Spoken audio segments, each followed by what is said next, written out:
Bueno, disculpad, porque somos bastantes y estábamos organizando pues un poco bueno, como sentarnos, como pues organizarnos pues en relación pues a este directo que vamos a hacer, en el cual vamos a mirar de dar respuesta a preguntas concretas de la Biblia. Ya sabéis que en este ministerio, en la Verdad Ilustrada, pues tratamos vídeos cortos, vídeos de preguntas específicas y miramos de desarrollarlas en un minuto. Pero no siempre podemos dar respuesta incluso a las preguntas que se van generando durante el vídeo. Entonces, este directo es también pues, para poder solventar estas dudas, para que las personas puedan preguntar y nosotros responder, ¿de acuerdo? Así que a partir de ahora, si queréis hacer cualquier pregunta sobre cualquier tema relacionado con las escrituras, pues lo podéis hacer, ¿de acuerdo?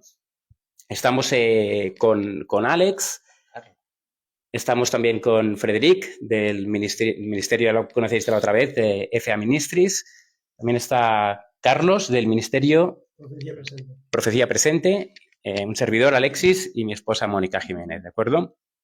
Así que, bueno, no sé si tenemos alguna pregunta o si simplemente pues vamos a... Bueno, Sí, sí, ¿no? ya tenemos una pregunta y es, ¿Miller fue masón? Miller. Sí. Bueno, contexto, pero primero quién fue Miller, ¿no? Porque muchas personas dirán, ¿quién es Miller, ¿no? Guillermo Miller. No sé si alguno quiere responder o...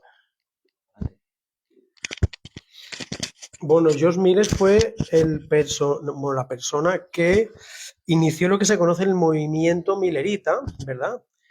Que a raíz del movimiento millerita, unos años después surgió el movimiento adventista. Realmente fue ¿no? De donde empezó el mensaje de primer ángel, ¿verdad? El surgimiento del mensaje de primer ángel, y a partir de ahí, fue todo el movimiento de que muchas iglesias de Babilonia, ¿verdad?, salieron al llamado de hacer el movimiento, lo que predicaba, ¿verdad?, el movimiento milerita, y de ahí surgió lo que es el movimiento milerita. Eso dijéramos que es yo, a modo de explicar lo que hizo George Miller, ¿no? No sé Guillermo Miller, perdón, sí. Guillermo Miller. No sé en qué fecha nació y todo esto, lo que es tema de biografía, pero bueno, fue un poquito el movimiento de donde surgió realmente el movimiento adventista. Sí, no sé si Frederic, ¿quieres decir algo? Bueno, Guillermo Miller, el mensaje que recibió pues, fue que en 1844 o 1843 Cristo iba a volver a la Tierra, ¿no? Entonces, este mensaje lo empezó pues o le fue revelado, ¿no?, a través de las escrituras en el año, creo que fue 1831, y luego pues lo empezó a presentar, ¿no? Obviamente pues con muchas objeciones, pero también con muchas personas que lo apoyaron. Obviamente Cristo no vino en esa fecha, pero sí que a raíz de eso, pues personas que quedaron después de ese chasco que hubo, ¿no?, porque estaban esperando al Señor Jesús y no vino, pues se empezaron a redescubrir nuevas verdades, ¿no?, que realmente Cristo no iba a venir aquí a la tierra, sino que empezaba una obra de purificación del santuario, ¿no?, en 1844, ¿no? Pero a la pregunta concreta, ¿no?, si Miller era masón. Yo justamente estuve leyendo hace poco y que sí que estuvo asociado a la francmasonería, ¿no?, algo que era muy común en aquella época. Y él sí que no vio vínculos, peligrosos entre la masonería y el cristianismo, ¿no? Y de hecho muchos masones actualmente son cristianos. Pero sí que Ellen White, ella sí que habla de la masonería y ella pues explica bueno, que la masonería realmente no tiene lazos con el cristianismo, o que no debería tener el cristianismo lazos con la masonería, y que de hecho la masonería, las sociedades secretas son las que se están encargando, juntamente pues con otros poderes como el papado, ¿no?, en los Estados Unidos, sociedades secretas están trabajando mancomunadamente para preparar lo que es la venida de Satanás, haciéndose pasar por Cristo.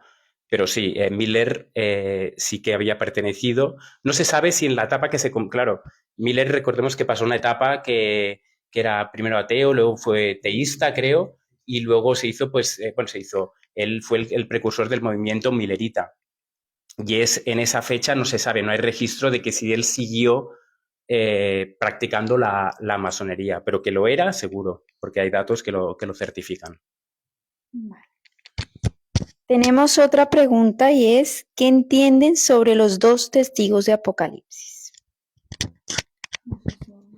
Yo entiendo que son el Antiguo y Nuevo Testamento. También pueden ser Moisés, Elías. La verdad es que para mí es un tema totalmente colateral.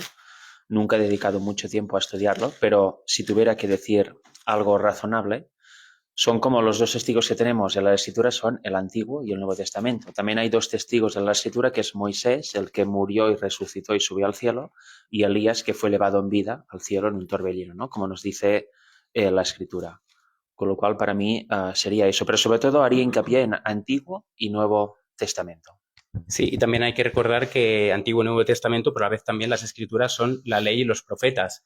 Y Elías es símbolo de los profetas y Moisés símbolo de la ley.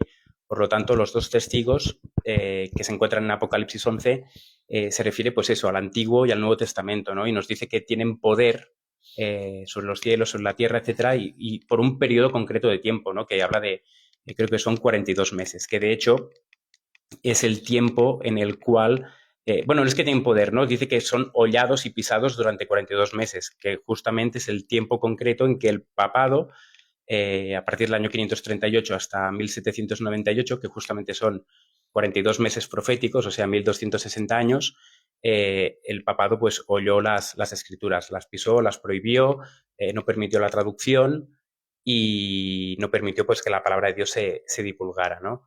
Entonces, tenemos un vídeo, de hecho, hablando de los dos testigos y nosotros afirmamos la posición que dice el hermano Frederick en relación a esto, que son el Antiguo y el Nuevo Testamento. Y no son dos personajes futuros que van a venir y van a predicar de la palabra de Dios, sino que va a ser la propia palabra la que va a dar testimonio de ella. Vale. Tenemos otra pregunta igual sobre la masonería y es, ¿existe una carta entre Miller y don José de San Martín donde se habla de masonería? Bueno, sí, no, tampoco no somos enciclopedias y hay datos que obviamente que no tienen quizás una relevancia en el sentido del plan de la redención, ¿no? Entonces, si la persona lo pregunta, supongo es porque conoce que hay una carta, entonces lo hemos comentado, no hemos dicho que no. De hecho, estuvimos mirando en Wikipedia y sí informa, pues o dice que él estuvo asociado a la masonería, ¿no? Pero así como Pablo estuvo asociado a los fariseos, es decir, cada uno de nosotros ha estado asociado a cosas del mundo que no conviene y que un cristiano no debe estar ahí, pero también entiendo que Miller fue una nueva criatura y en esa nueva criatura seguramente terminó pues dejando eso, o no lo sé, eso solo lo sabe él y Dios.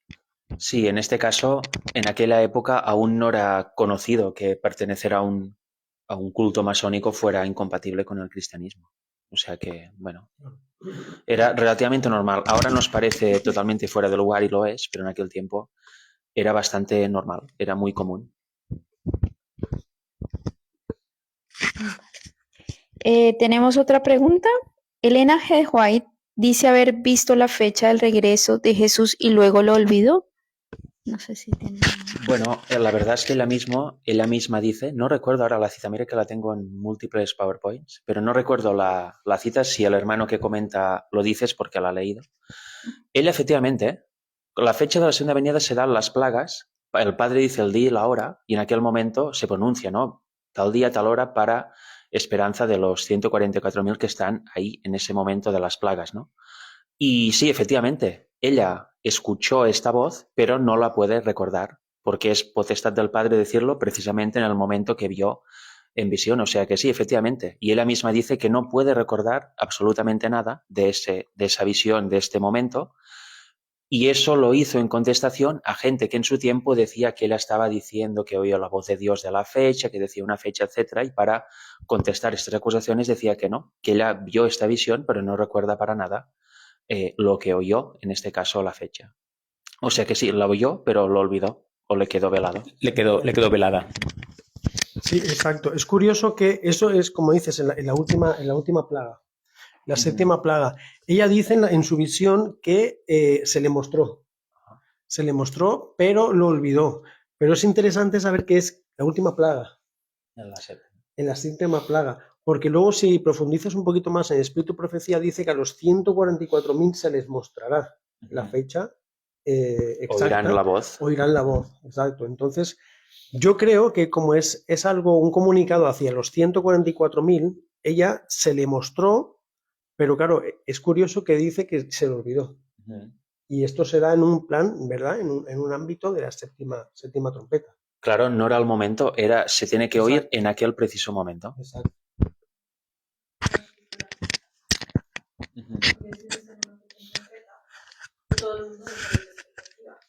Correcto. Claro. Tenemos otra pregunta y es, ¿Lutero guardó el sábado? Lo desconozco completamente. No, Lutero no guardó el sábado. También entiendo que Lutero seguía haciendo o practicaba aún cosas que ahora actualmente pues los protestantes han entendido que no hay que hacer, ¿no? Es decir, Lutero no recibió toda la revelación de la palabra de Dios. Justamente esto va ligado un poco a los testigos en lo que hablábamos. La palabra de Dios estaba siendo hollada justamente en ese momento, y creo que fue en las etapas más duras de la Iglesia Católica, al menos en Europa, bueno, también en Latinoamérica, pero especialmente aquí en Europa, pues la palabra de Dios era prohibida, no era, únicamente se podía leer si tenías conocimiento de las lenguas antiguas o si eras sacerdote, ¿no? El resto, pues las personas no tenían acceso a ella. Y Lutero, pues sí es cierto, clavó las 95 tesis, pero ahí no estaba el Evangelio completo. Estaba parte del Evangelio que él había recibido, que era verdad, pero aún quedaba mucho por reformar. Y de hecho, pues esta reforma continúa. Nosotros, de hecho, nos llamamos protestantes porque aún estamos en ese movimiento de reforma.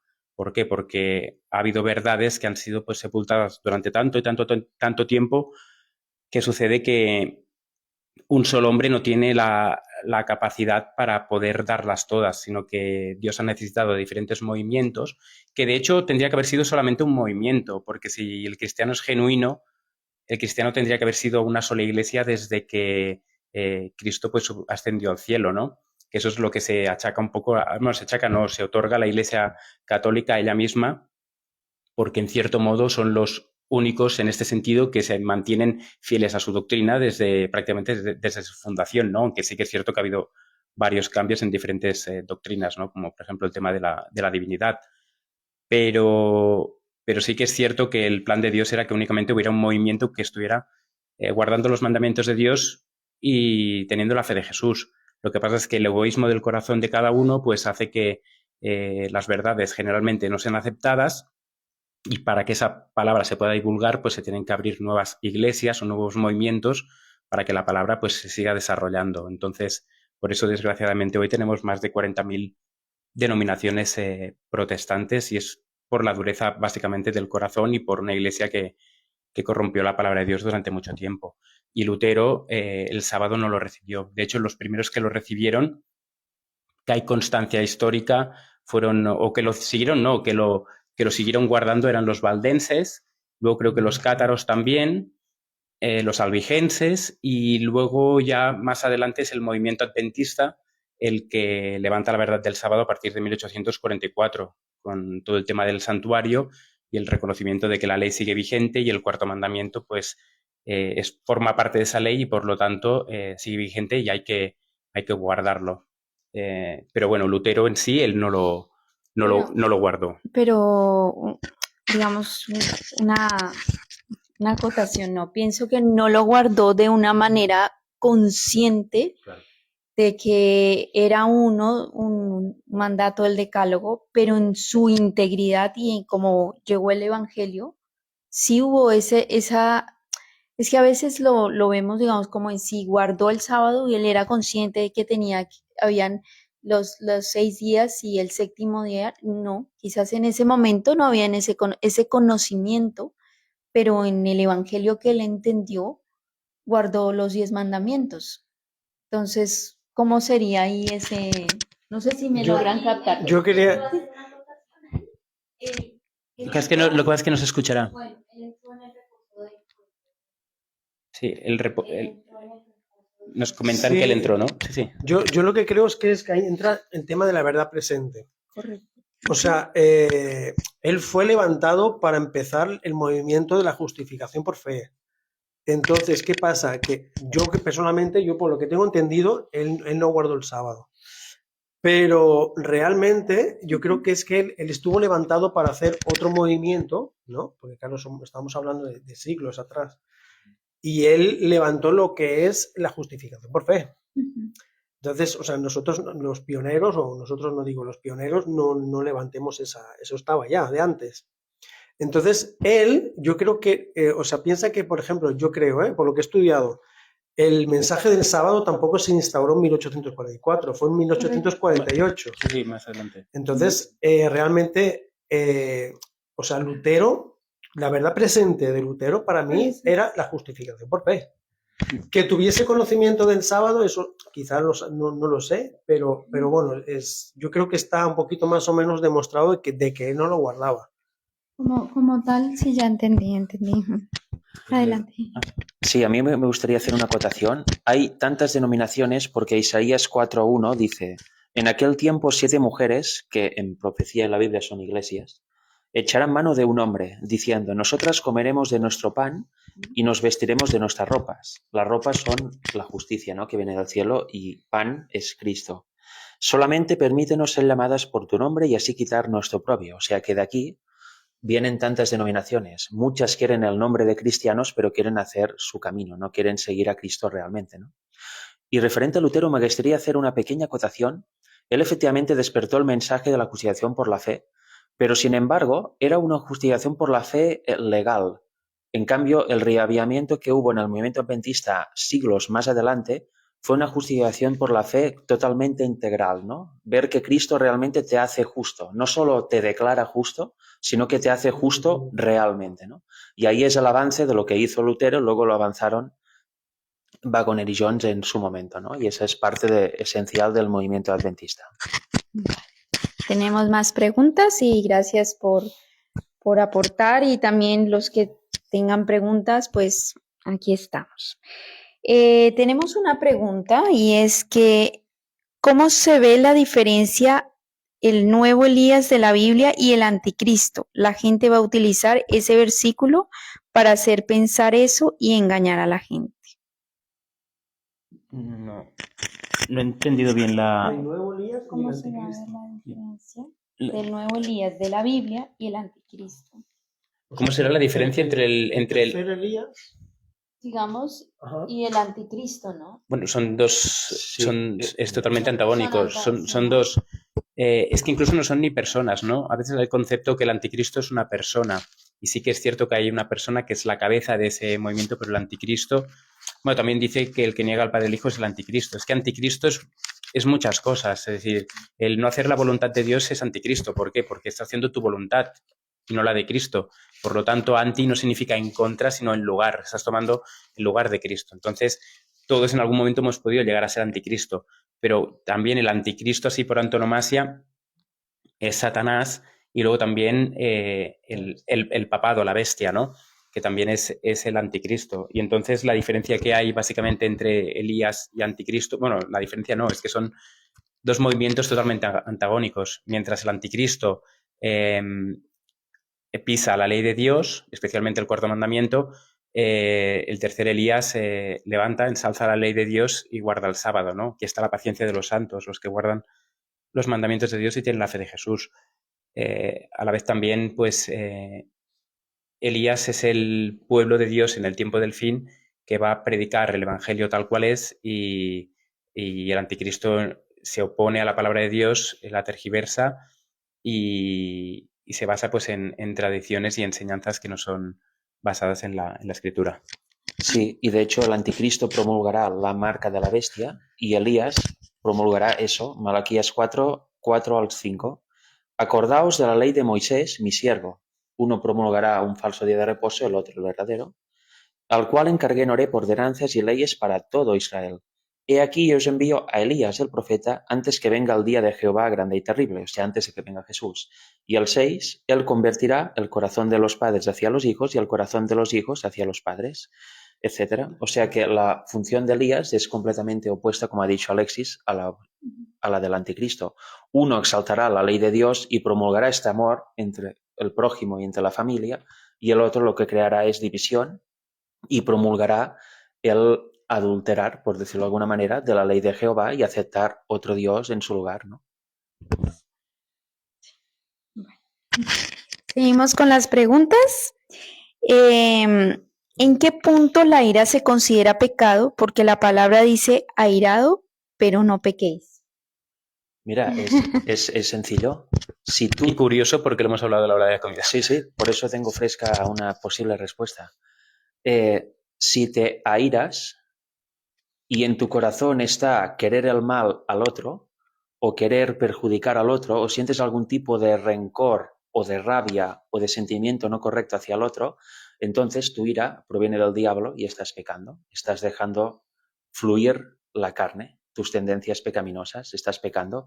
En cambio, si te airas en un sentido que te airas porque se está contradiciendo la doctrina sana, pero te airas en el sentido de que enalteces la palabra de Dios y lo que quieres es ayudar al otro y no sientes ningún tipo de rencor ni de mal sentimiento hacia la persona que está diciendo algo incorrecto y realmente quieres ayudarla a entender o quieres sanar un problema que tiene, entonces este airado es correcto porque no está un motivo egoísta ni está un mal sentimiento hacia el prójimo. Pero en cambio, si tu ira es por algo que te afecta a tu yo o algo que tú te sientes afectado o digamos perjudicado y tú respondes de manera incorrecta o de manera airada, entonces ahí es una ira que proviene de la carne. Gracias. Bueno, seguimos con otra pregunta que dice, ¿Eva ya dudaba de Jesús, por eso pecó? Eva dudaba de Jesús. Bueno, Eva dudó obviamente de Jesús, también del Padre. De la palabra. De la palabra, porque el mandamiento era muy claro. No te alejes de tu marido y sobre todo, aparte de eso, que digamos es menor, no vayas al árbol, al único árbol de los montones que hay en el huerto, no vayas ahí porque ahí no debéis ir, no debéis comer del fruto de este árbol. Ella empezó, primero, desobedeció el mandamiento de alejarse del huerto y de Adán. Y luego, cuando ya estaba en el árbol, empezó a ser incrédula una vez oyó la voz del diablo. Con lo cual, sí, el pecado ahí es incredulidad a los mandamientos, en este caso de Dios, con lo cual dudó de la palabra de Dios y puso en su lugar la palabra que le dijo Satanás. Y es interesante porque tanto el pecado de Eva como el de Adán son diferentes. El de Eva fue no por desconocimiento, porque conocía cuál era la verdad, pero empezó a poner en duda la verdad y aceptó una mentira, un error por verdad, es decir, fue engañada, pero el hombre no fue engañado, él tomó conciencia sabiendo que lo que estaba haciendo era incorrecto. Y es interesante porque las escrituras en Apocalipsis nos dicen que la marca de la bestia va a ser recibida en la mano derecha o en la frente. Y cuando se recibe en la frente significa convicción. En cierto modo, Eva tuvo una convicción de lo que le decía la serpiente. Satanás era correcto, así como en el tiempo del fin habrá personas que cuando se promulgue esa ley en favor del domingo como día de reposo, pues la aceptarán de una manera convencida creyendo que esa es la solución para este mundo que está en decadencia. Sin embargo, habrá personas que son las que le reciben la marca de la bestia en la mano que no lo harán por convicción, sino por conveniencia, porque ven que quizás el oponerse a eso le conllevará pues pérdidas de trabajo, pérdida del hogar, problemas con el entorno familiar, social y por lo tanto acceden a aceptar la marca de la bestia o el domingo como día de reposo, pero no convencidos, sabiendo que eso es un error, pero por falta de fe y por miedo pues deciden rechazar al Señor. Y eso es lo que le sucedió pues a Adán. Entonces aquí se ven pues, los dos tipos de pecados que hay, ¿no? El voluntario por conocimiento, pero por miedo a perder, en este caso, a Eva y todo lo que tenía, y en el caso de Eva, pues voluntario también, pero en cierto modo involuntario, en el sentido de que rechazó simplemente una verdad que tenía y no confió en Dios y prefirió pues oír a la serpiente. Pero una pregunta, ¿cabría en ese momento la duda para Eva? O sea, ¿ella dudó del Señor? Como lo dice la pregunta. ¿De Jesús dudó? Sí, claro, dudó porque la palabra la dio el Padre y el Hijo dieron la palabra y dieron ese mandato. Entonces, obviamente, dudaron de Dios. Pero dudó porque ella se alejó de Bueno, Empezó a dudar cuando estaba ya entablando parlamento con la serpiente Ah, ahí en ya. el árbol. Ahí quería que... vale. Vale, no, Claro, no yo sé, creo que se ve más recordarlo. reflejado luego eso en Caín y Abel, ¿no? Lo que creo yo. Bueno, yo no lo había enfocado tanto en Adán y Eva, pero luego se ve reflejado, ¿no? Ese carácter en Caín y Abel. O sea, ahí es más claro, ¿no? Quién realmente quiso la marca y quién realmente quiso el sello, ¿no? Qué es lo que los productos que dio uno de sacrificio y quién es el que proveyó otra cosa que no era lo que concorde con lo que se pedía. Pero no sé, claro, a raíz de que ya nació el pecado, yo lo veo más reflejado en Abel y Caín que no en Adán y Eva, ¿no? No sé si es porque ya el pecado ya llevaba más tiempo, ¿no? Pero Trae unas consecuencias. exacto. A mí me gustaría hacer una acotación de la ira que se me ha olvidado antes. Cuando Jesús echó digamos, con ímpetu a los mercaderes del templo, ahí Jesús vemos que estaba enfadado, pero sin embargo Jesús no pecó jamás en su vida. Aquello es ira. Airaos y no pequéis. No pecó, pero sin embargo sí que fue impetuoso y los echó y dije, no puedes vender en casa de mi padre. Y también está luego, las plagas son la amada ira de Dios. ¿Dios está ahí disfrutando, matando a todos? No, son las consecuencias de las decisiones de los hombres que no han querido ser salvos. Con lo cual, veis qué diferencia, ¿no?, entre la ira que podamos desprender nosotros si nos dejamos dominar por la carne o lo que se llama ira divina o airaos, no pequéis. Una no tiene nada de pecado ni tiene nada de maldad y la otra es todo lo contrario, tiene maldad porque quieres destruir o herir al otro. Continuamos con las preguntas. ¿El infierno para Satanás y sus demonios es un lago de fuego eterno?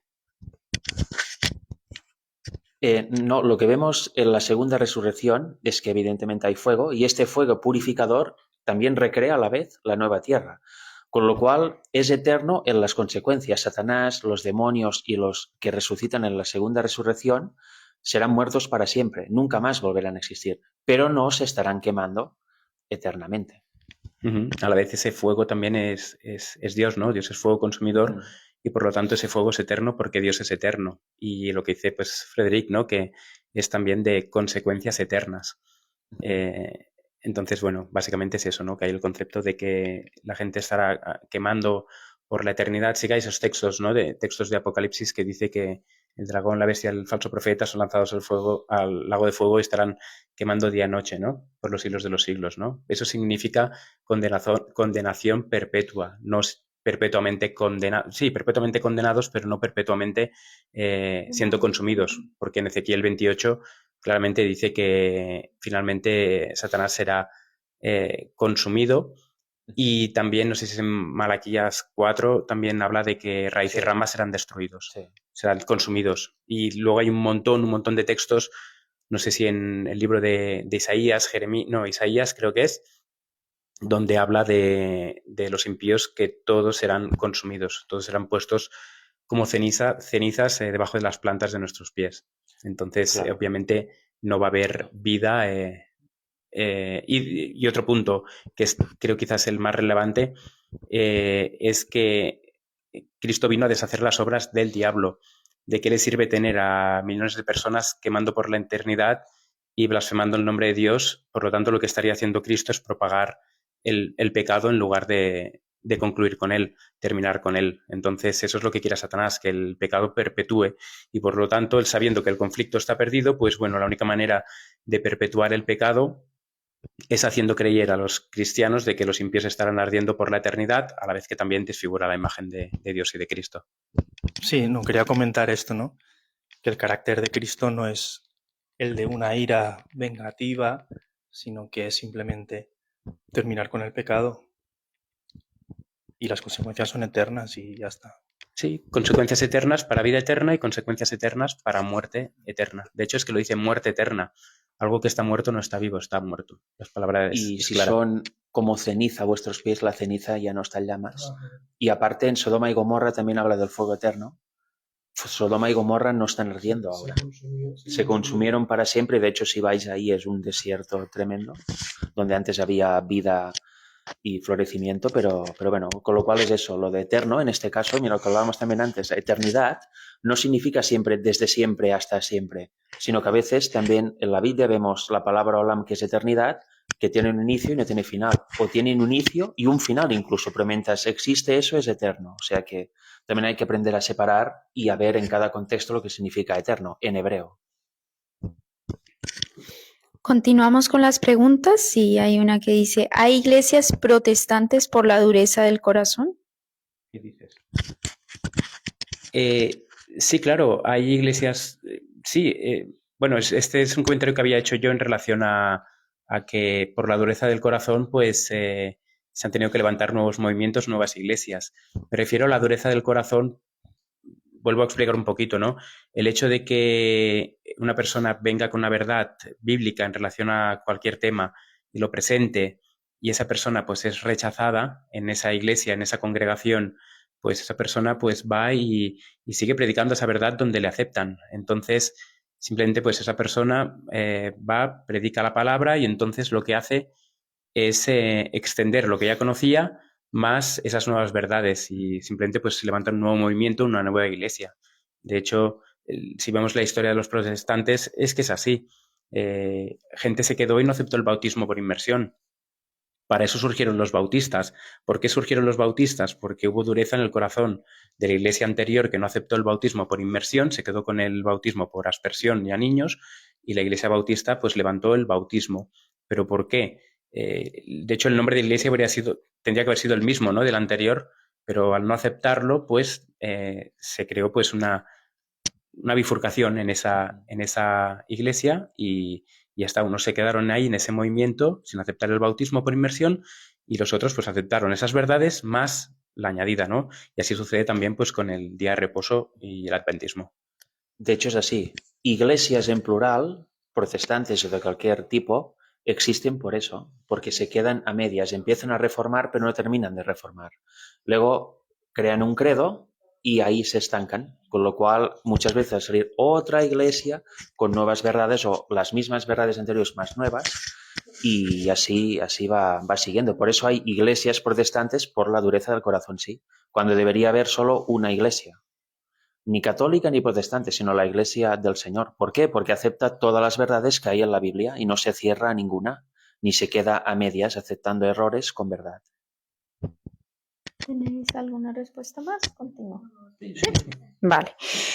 ¿Cómo interpretar el infierno? Ya que cuando Adán y Eva desobedecieron, Dios los castigó, diciendo, polvo eres y al polvo volverás, y los echó fuera del jardín, y en ningún momento los condenó a ir al infierno por el pecado cometido.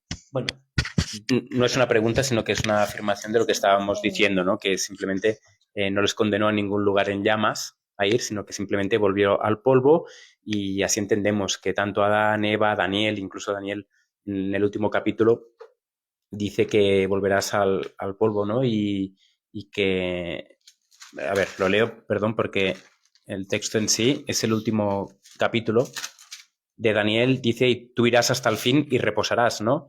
Y te levantarás para recibir tu heredad al fin de los días. La heredad se recibe al fin de los días. La recompensa se recibe, como dice en Apocalipsis 22:11, creo que es cuando Cristo viene, ¿no? Y también después del milenio, para otros. No se recibe en el momento de morir, sino en el momento de la resurrección, ya sea para vida eterna o muerte eterna. ¿Alguna? ¿El arrebatamiento será cuando ya termine la tribulación? La segunda venida de Jesús será cuando termine la tribulación y las plagas. Ahí los salvos vivos se irán con Jesús al cielo y también resucitarán todos los salvos que están muertos en aquel momento para vida eterna. Sí, segunda venida y arrebatamiento es sinónimo. De hecho, Pablo dice que todos seremos arrebatados en el aire, ¿no? Entonces el arrebatamiento no es secreto, sino que es visible, porque un par de versículos antes dice que Cristo viene con voz de arcángel y trompeta de Dios, ¿no? Dice que los muertos en Cristo resucitarán primero.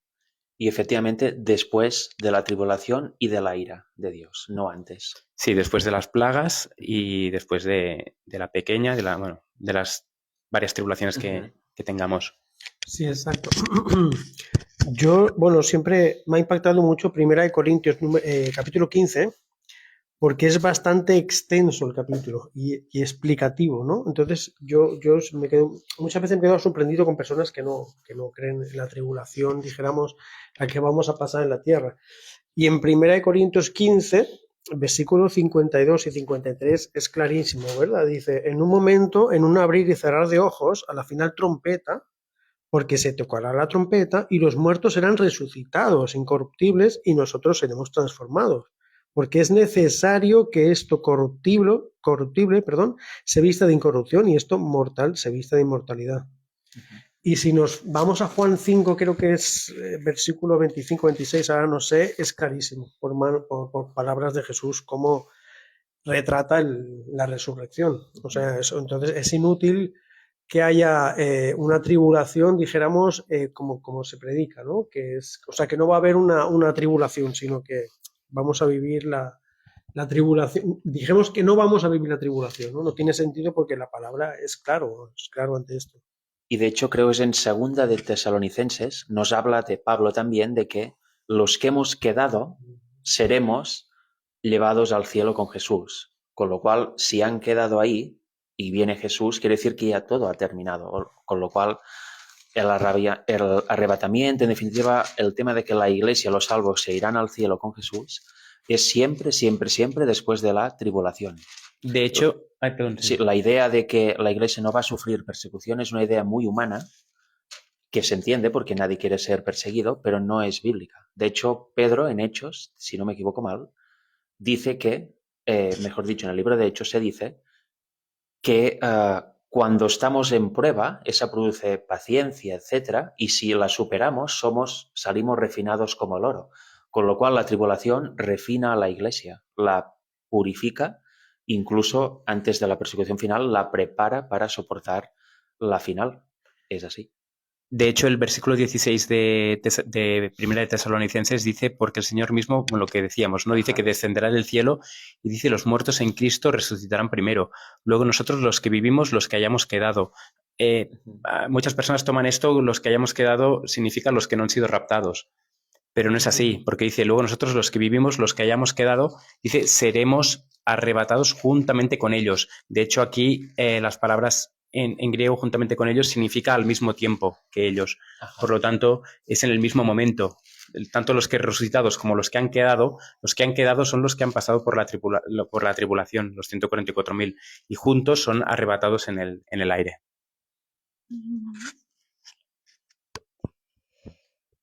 Entonces, Billy Graham, que no guardó el sábado, ¿fue también un anticristo?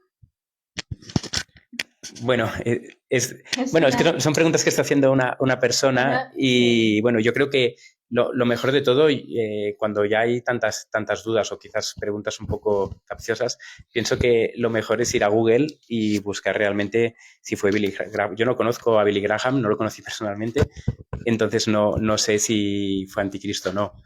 Ya como he comentado, todos en algún momento hemos tomado el lugar de Cristo, tomando pues decisiones propias, sabiendo que no son las correctas en lugar de las que Cristo toma en nuestro lugar, ¿no?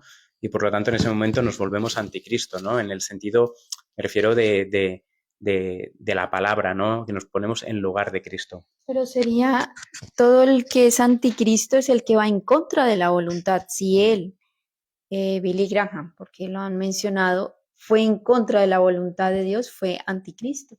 Punto. O sea, todos los que nos ponemos a la voluntad de Dios y rechazamos su voz, pues somos en contra de él.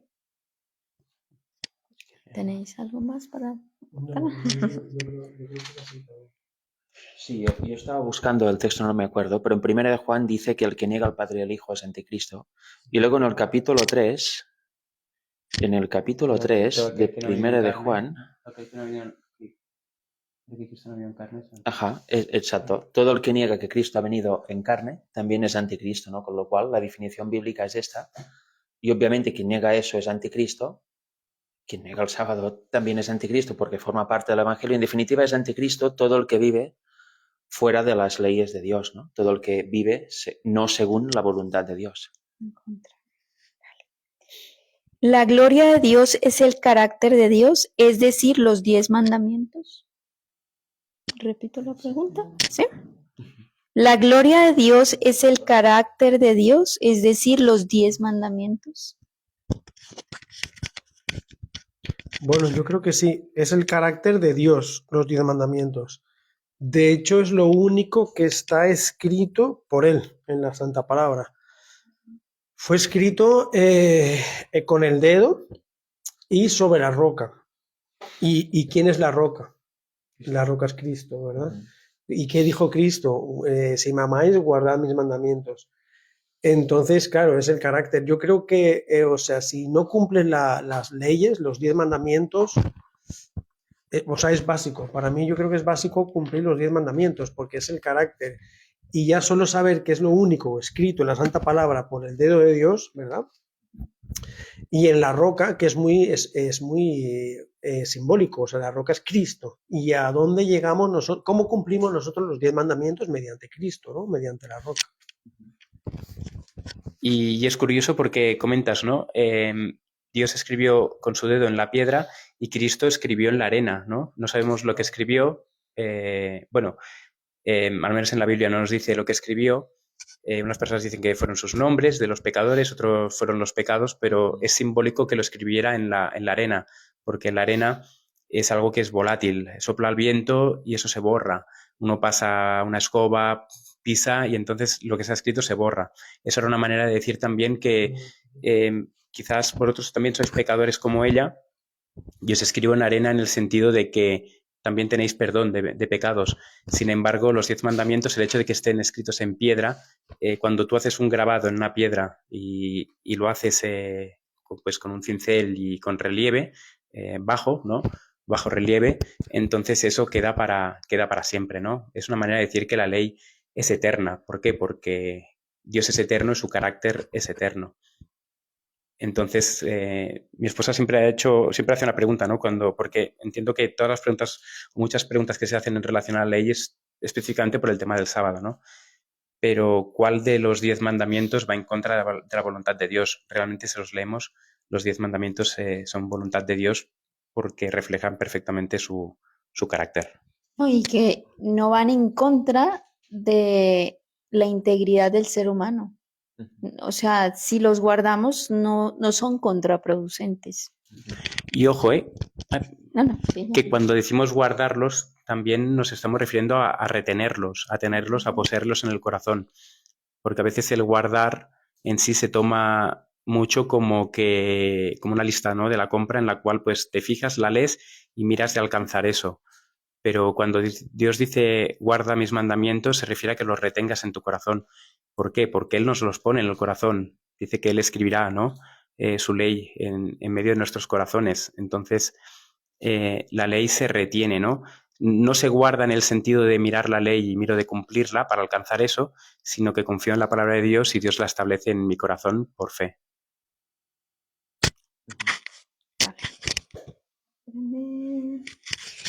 ¿Cómo interpreto el Valle de los Huesos del capítulo 37 de Ezequiel? ¿Algún libro de Elena G. de White para entender Ezequiel?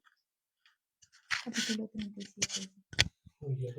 No recuerdo dónde sale en el Espíritu de Profecía, la verdad. En el Espíritu de Profecía no, en la Biblia, bueno, nos dicen que es Ezequiel 37.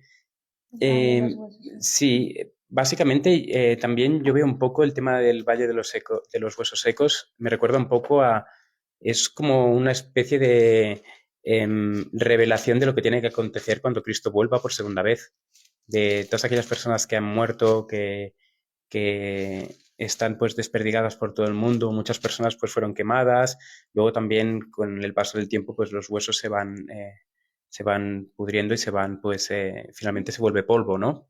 Que eso es lo que Dios le dijo a Adán, ¿no? Que volvería al polvo. Pero esta profecía de Ezequiel pues te muestra un poco cuando Cristo venga lo que va a suceder, ¿no? Uno piensa, ¿cómo va a volver Dios a la vida, ¿no? Si tiene, el cuerpo está diseminado, ¿no? A saber por dónde. Entonces, es una manera también de entender que cuando Cristo vuelva, ¿no? En las nubes, pues va a dar vida y cómo va a formar de nuevo a las personas y que obviamente no vamos a ser resucitados en esta misma condición de ahora, ¿no? Con una mente carnal, con cuerpos corruptibles, sino, dice Pablo, con cuerpos incorruptibles e inmortales. Vale. Nos vuelven a preguntar si ella no tiene claro, la persona que ha preguntado, Eva entonces sí dudaba de Dios antes de ceder a la tentación. Bueno, la duda es previo a ceder, porque si no dudas ya no cedes a la tentación, ya tienes claro que algo es verdad, con lo cual ya rechazas la tentación. Pero cuando llega la duda, obviamente cedes a la tentación con muchísima más facilidad. Es que ya. Bueno, ahora aquí en sí preguntas, tenemos más como afirmaciones.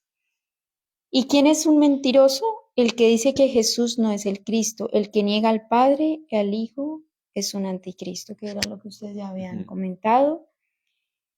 El pecado ya no es su amo, porque ustedes ya no viven bajo las exigencias de la ley, en cambio viven en la libertad de la gracia de Dios. Y no sé Sí, no sé, cómo lo interpretáis. claro, no sé tampoco cómo interpreta esta persona el texto, ¿no? Pero bueno, muchas personas dicen que no vivimos bajo las exigencias de la ley. Bueno, no sé la traducción dónde es, pero, Romanos 3:20. pero Pablo habla de que no vivimos bajo la ley, sino bajo la gracia. Y es lo que decíamos un poco, ¿no? Vivir bajo la ley es como vivían los fariseos. Ellos vivían bajo la ley por el hecho de que querían alcanzar las promesas creyendo que ellos tenían que cumplir, ¿no? Tenían que cumplir y tenían que hacer y No caen de la gracia. sí, y en ese momento caen de la gracia, ¿no? Y en lugar de aceptar, ¿no? Que es Cristo quien nos justifica y quien nos santifica, en lugar de creer que es por fe, ¿no? Que nosotros alcanzamos la promesa y que esa fe obviamente produce obras, obras de obediencia, obras de amor, de paciencia, de mansedumbre, pues todo esto pues los fariseos lo rechazaron e intentaron pues alcanzar la salvación pues guardando una serie de requisitos y creían que guardando esos requisitos ya eran salvos, cuando en verdad lo que Dios les pedía era una transformación de carácter, no solamente una transformación exterior, sino una transformación íntima, interior, de corazón. ¿Tenéis preguntas que sí no tenemos ahora? La verdad no.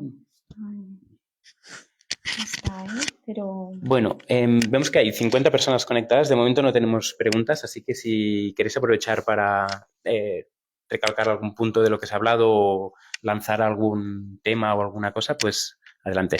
Bueno, yo acotar un poquito más lo que estamos hablando de la gracia. No sé si entendí bien la pregunta, que si somos salvos por gracia puede ser o... a ver, te lo vuelvo a ver.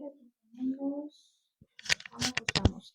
Pues nadie llegará jamás a ser justo delante de Dios por hacer lo que la ley manda. La ley sencillamente nos muestra los pecadores que somos. No, fue la anterior. El pecado ya no es más su amo porque ustedes ya no viven bajo las exigencias de la ley. En cambio, viven en la libertad de la gracia de Dios. Bueno, yo creo que hay una pequeña confusión, sobre todo yo creo que en el mundo evangélico, el asunto de que somos salvos por gracia y que ya no estamos en la ley, ¿verdad? Y nosotros que conocemos un poquito los dos ámbitos, yo siempre me he planteado porque, claro, dicen que la ley, a lo mejor que somos salvos por la ley es un poquito un ámbito, dijéramos, judaizante, Legalista, ¿no? sí, Legal, legalista. o lo que es legalista y tal. Pero veamos que, o sea, en Génesis 6, capítulo 8, es cuando le dice Dios a Noé, le dice que en Noé halló gracia ante los ojos de Jehová. Noé fue salvo por gracia. O sea, Dios le dice que por gracia fue salvo. O sea, Dios vio en Noé la gracia. Y si seguimos un poquito, estudiando un poquito Génesis, o sea, realmente la gracia estuvo desde siempre. O sea, la ley y la gracia han estado siempre, ¿no? Lo que pasa es que hay denominaciones que ya entramos en lo que es el dispensacionalismo, ¿no? Que creen que son etapas, pero bueno, la ley y la gracia siempre ha estado unida. Sí, de hecho, las escrituras dicen que Dios no hace acepción de personas. Por lo tanto, si caemos en el dispensacionalismo, es decir, creer que la salvación antes se ganaba por obediencia o por cumplir una ley y ahora en cambio se alcanza por la fe, estaría ya negando una parte importante del carácter de Dios, ¿no? Que es que Él no hace acepción de personas. La salvación para todos es lo mismo, los requerimientos son los mismos y el requerimiento es ser semejante a Cristo, reflejar el carácter de Cristo. ¿Y Cristo qué hizo? Vino aquí y guardó la ley. No la guardó como los fariseos porque Jesús dijo que ellos la guardaban muy bien la ley.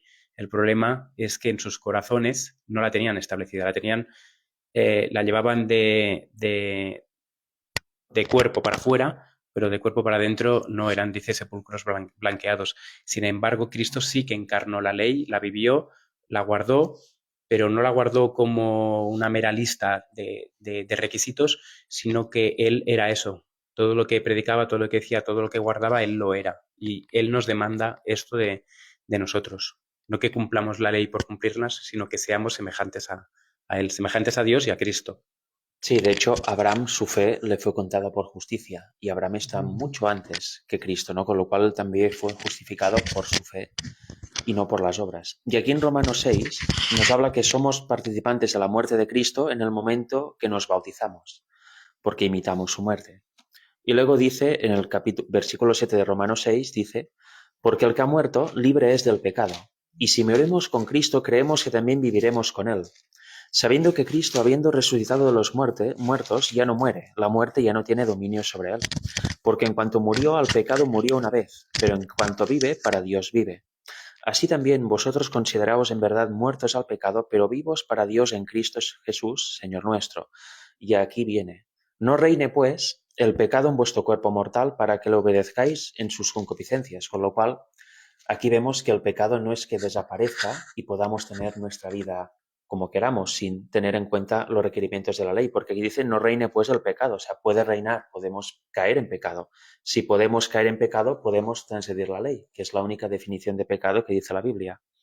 Y dice, ni tampoco, el versículo 13, ni tampoco presentéis vuestros miembros al pecado como instrumentos de iniquidad, o sea, podemos presentar nuestro cuerpo al pecado y ser instrumentos de iniquidad. No es que estemos liberados de eso o si lo hacemos simplemente no pasa nada porque Cristo ya murió. No dice eso. Sino presentaos vosotros mismos a Dios como vivos de entre los muertos y vuestros miembros a Dios como instrumentos de justicia. Porque el pecado no se enseñoreará de vosotros, pues no estás bajo la ley, sino bajo la gracia. Si no estamos bajo esa iniquidad, si no ponemos nuestros miembros bajo estos como instrumentos de iniquidad, no estamos bajo la ley, porque no obraremos pecado, no haremos las obras de la ley, que son las obras que transgreden esta ley, sino que estamos bajo la gracia, somos instrumentos de justicia en Cristo Jesús. Porque dice aquí, ¿qué pues? ¿Pecaremos porque no estamos bajo la ley? Si dice pecaremos porque no estamos bajo la ley, quiere decir que aún podemos pecar, con la cual la ley está vigente, si no, no tendría sentido esta frase. Dice, en todo caso, ¿pecaremos porque no estamos bajo la ley, sino bajo la gracia? En ninguna manera. Con lo cual, la única manera de no pecar es guardar los mandamientos de Dios, pero en Cristo, que ese es el pacto eterno. Cristo en ti te hará guardar los mandamientos y los guardarás de corazón. Y luego el 16 para terminar. ¿No sabéis que si os sometéis a alguien como esclavos para obedecerle, sois esclavos de aquel a quien obedecéis? Y ya sea del pecado para muerte o de la obediencia para justicia. Bueno, y el 17. Mas a Dios gracias que aunque fuisteis esclavos del pecado, antes, sin posibilidad, digamos, sin tener esta salida para dejar de pecar, habéis obedecido de corazón aquella forma de doctrina a la cual fuisteis entregados. Con lo cual, después de leer todo eso, bueno, se queda claro que la ley sigue vigente, porque si no, no podríamos pecar de ninguna manera. Si no está vigente la ley, no hay transgresión.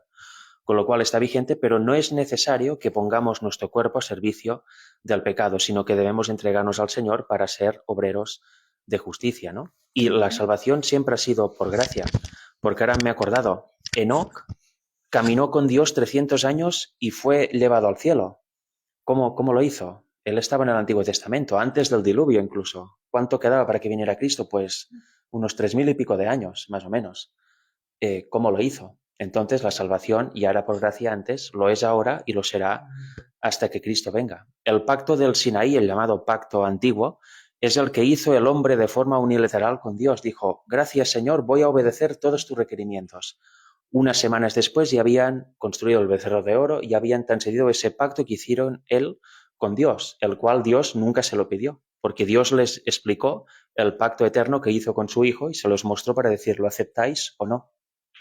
Con lo cual mucha gente creo que se confunde y aún está en ese pacto antiguo de las obras, pensando de que por él mismo puede ser salvo o que ya la ley no hace falta porque yo puedo vivir a mi manera, ya que Cristo me cubre con su gracia, ¿no? Hay dos versiones. Una, o tengo yo que hacer para que Dios se mueva y me mire y así podré ser salvo, o bien simplemente hago lo que quiero porque Cristo ya murió, con lo cual la ley queda abolida, todo queda abolido, etcétera, etcétera.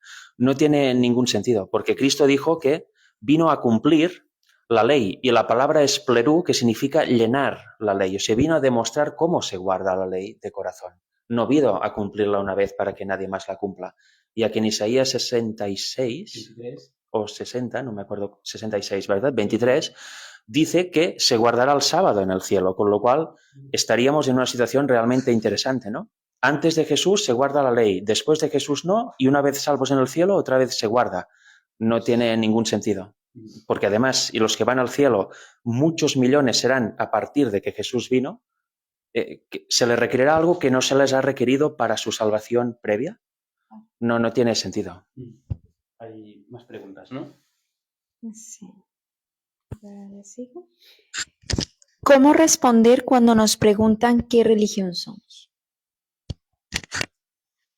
Yo no me lo han preguntado nunca, pero contestaría fácilmente. ¿De qué religión eres? De ninguna. Porque para mí la religión es una palabra humana, inventada para intentar englobar el cristianismo, ¿cómo se dice? El islam, el budismo, el hinduismo, etcétera, etcétera.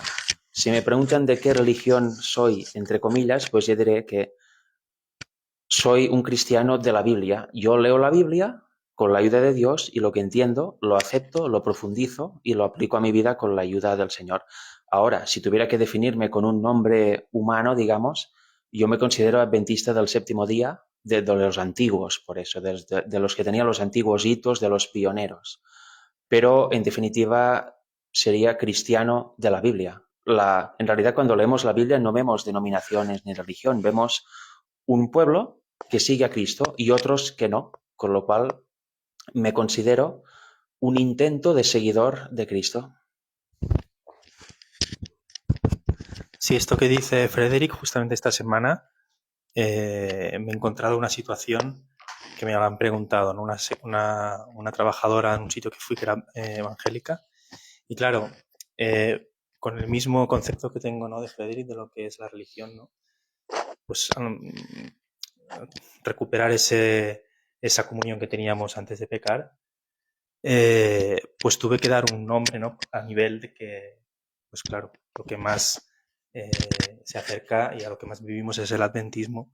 Esperamos a Jesús con las verdades que se levantaron en su día. Vale. ¿Alguna otra más? Continuamos. ¿Pueden explicar más ampliamente el término engendrar?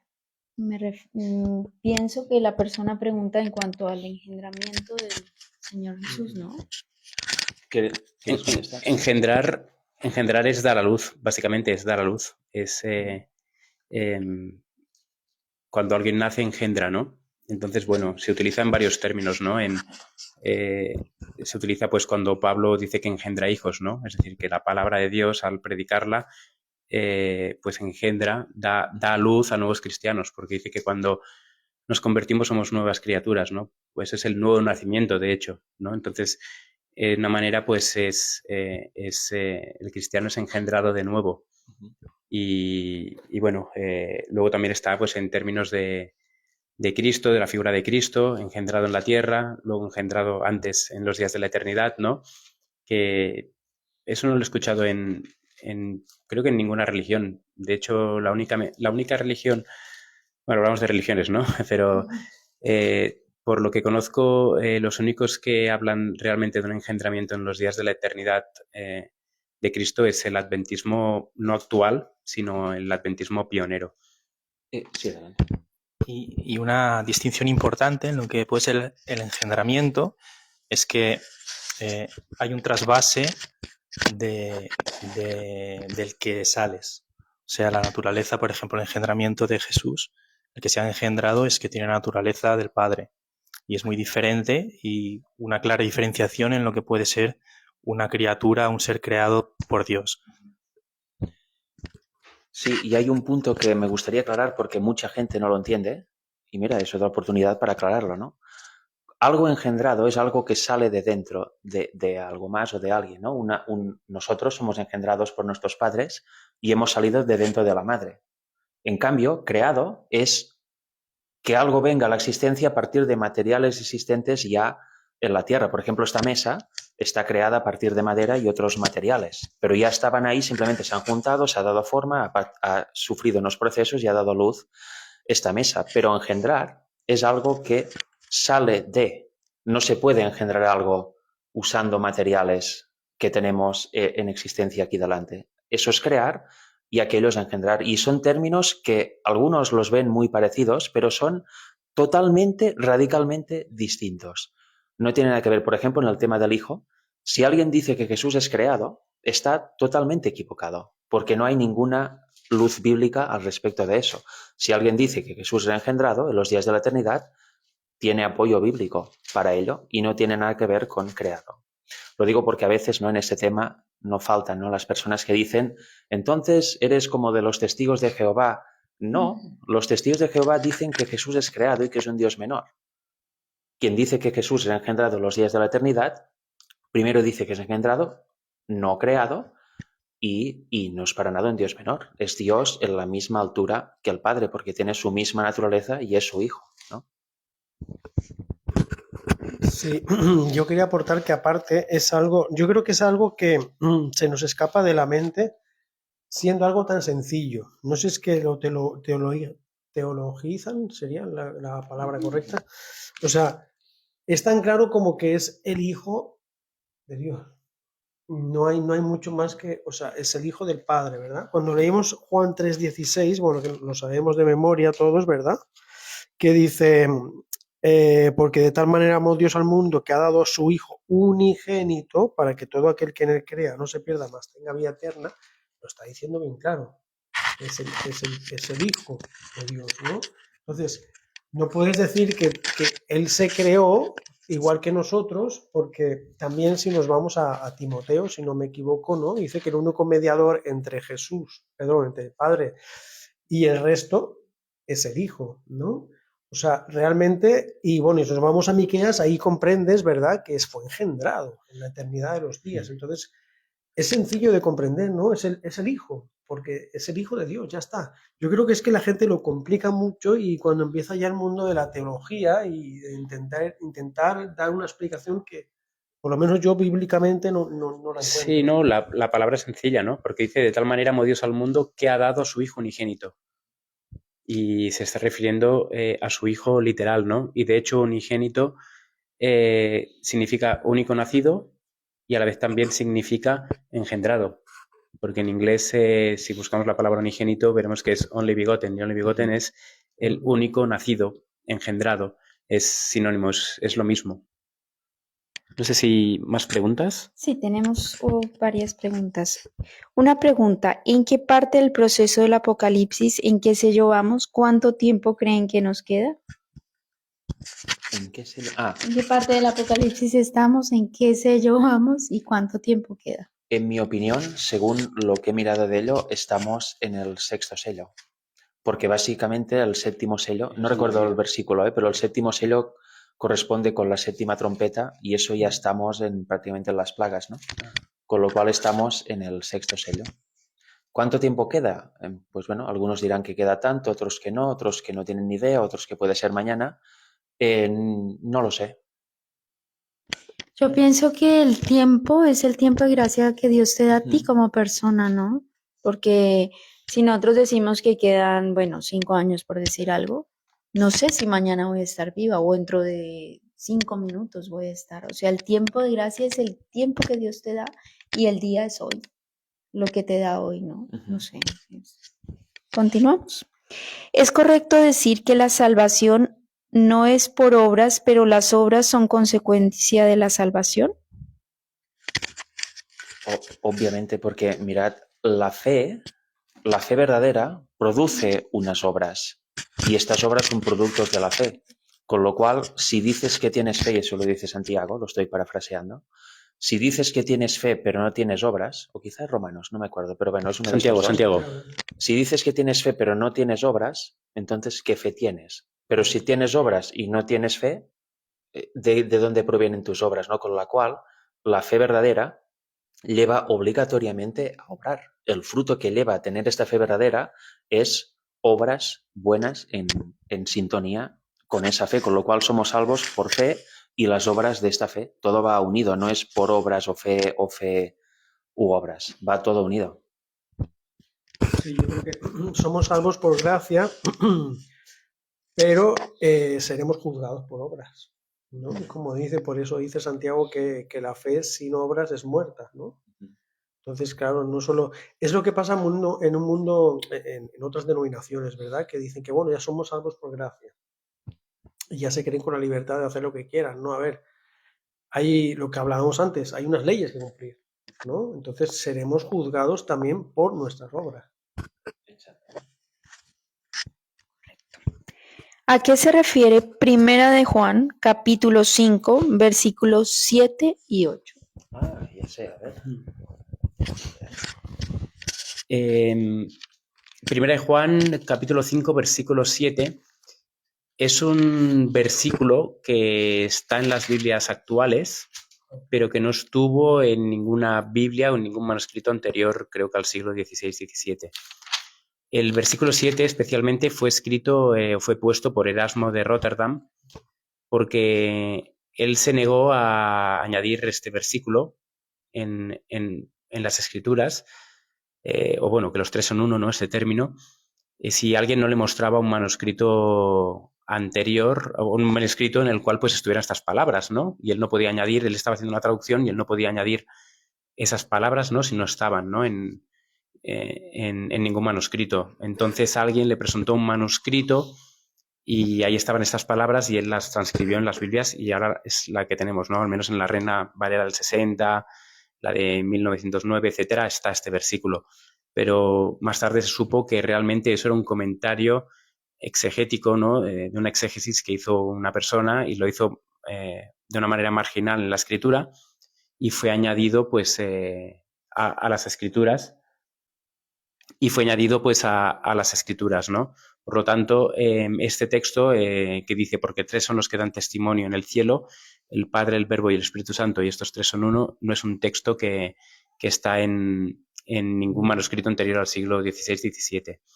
Y el versículo, justamente el 8, concretamente el versículo 8, dice que y tres son los que dan testimonio en la tierra, el espíritu, el agua y la sangre, y estos tres concuerdan.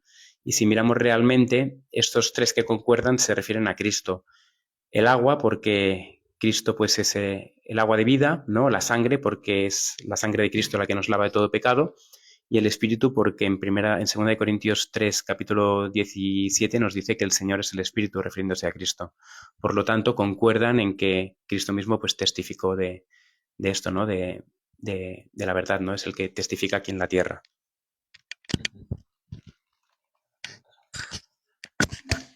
Si tenéis algo más que decir, ¿no? Sí, a ver, pongo un momento al día con las preguntas. Bueno, saludan desde Colombia, desde México. Entonces, ¿creen que pecar es aferrarse a la ley y costumbres, olvidando el amor?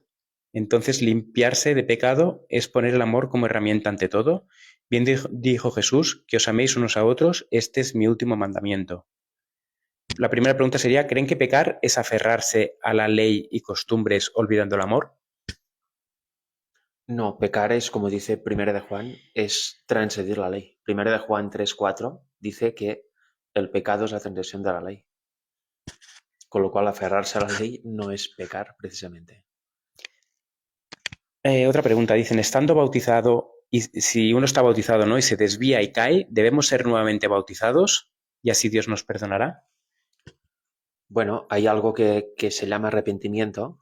Si pecas, abogado tenemos, ¿no? Si cometes el error de pecar, pues y estás vivo, obviamente, aún tienes la posibilidad de arrepentirte, ¿no? Porque aún hay gracia. Mientras estés vivo, hay gracia para ti. El tema de volverte a bautizar, bueno, sí, no sé excesivamente sobre este tema, pero si cada vez que pecas debes volver a bautizarte, yo creo que el otro bautizo, digamos, podría ser si tú te has bautizado creyendo algo y luego con el tiempo te has dado cuenta que varias cosas que crees que son fundamentales de doctrina son erradas y has creído algo errado y luego has descubierto que eso era un error y has llegado a otra verdad, entonces sí que si está en tu conciencia, sería bueno volverte a bautizar o no. Eso lo decide cada uno. Pero yo lo haría en esos casos extremos de estar creyendo algo fundamental de forma errada y luego descubrir que eso es error y creer ya la verdad. En este caso sí que podrías, sería quizá bueno, sería entendible que volvieras a bautizarte, ¿no? Porque te bautizaste con una luz que en realidad era oscuridad, pero en aquel momento para ti era luz, y ahora realmente has visto la luz bíblica, ¿no? O sea que sí. Pero en este caso que comenta la persona, no lo veo En demasiado el ámbito extremo. pecado, ¿verdad? Sí. Porque creo que la pregunta está refiriéndose en el ámbito de pecado, ¿verdad? No es... Perdón. ¿No? Creo, ¿no? Lo que he entendido yo. Sí, se refiere a que si nos tenemos que bautizar siempre que pecamos, pero es lo que dice Frederic, no es lo que dice la Escritura, que es en 1 Juan, capítulo 2, versículo 1, que dice, hijitos míos, ¿no? No pequéis, pero si pecamos, ¿no? Si pecáis, tenemos abogado, ¿no? A Jesucristo, el justo. Por lo tanto, es cuando ha habido quizás algún cambio. Por ejemplo, hay muchas personas que han sido de otras denominaciones y han ido pues a otras y obviamente pues han cambiado varias doctrinas, enseñanzas, maneras de entender todo, ¿no? Entonces esa persona se bautiza de nuevo porque es que es un cambio. Luego también quizás si uno se aparta, sí que es cierto que si una persona se bautiza, luego se aparta y se va al mundo y vive en el mundo, luego esa persona cuando vuelve quizás siente, ¿no? El deseo de bautizarse de nuevo, ¿no? Y es loable hacerlo, ¿no?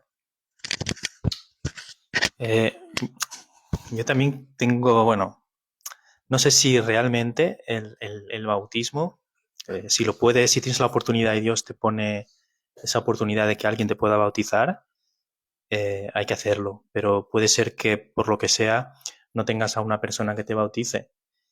Y no sé si compararlo un poco con la circuncisión. El estar o no circuncidado, lo que traía, ¿no? Por eso, también personas a lo mejor que piensan en el bautismo como una necesidad, a veces no puedes tener la oportunidad y si no la tienes, en el caso de que diga Frederick, de poder tener que volver a bautizarse, bueno, en el contexto de la pregunta es lo que decía, ¿no? Abogado tenemos. Y lo de la importancia del bautismo, si Dios te da esa oportunidad, pues es una bendición, pero que si no, que hay que seguir adelante, pues teniendo esa relación con Dios, que no es una circuncisión. Y lo curioso es que... No, sí, está bien. Lo curioso es que también la circuncisión solo puede haber una, ¿no? Es decir, no se puede circuncidar varias veces, sino que es una, ¿no? Del corazón también. Sí, bueno, hablaba de la física, bueno, también, pero y también la de corazón. No sé si querías contar algo. Bueno, quedan 15 minutos porque vamos a hacer hasta cumplir la hora y media. Entonces, si queréis también lanzar nuevas preguntas, estáis a tiempo pues para que podamos responder. Aquí nos preguntan, me gustaría saber más de las artimañas que usó Satanás para engañar a los ángeles en el cielo, ¿no? Postdata lo quiero para un tema. Bueno, vamos a mirar de responder. Mira. Una artimaña que muy a menudo no se dice en ningún ámbito, y el adventista tampoco, pero hay una cita que está en Cada día con Dios, página, no me acuerdo cuál, pero bueno, la puedo compartir si es el caso más tarde. Dice que lo que quería ocultar el diablo y sus ángeles, y los ángeles caídos, era que Jesús era el Hijo de Dios. Con lo cual, la principal artimaña que usó el diablo para convencer a los ángeles es decir que Jesús no era hijo de Dios, sino que era como que estuviera ahí por favor o que tenía una posición ilícita. ¿Y eso por qué? Porque él quería ocupar esta posición. Si os fijáis, Satanás nunca quiso ocupar el lugar del Padre. Él sabía perfectamente que el Padre es el Dios eterno y es el Rey.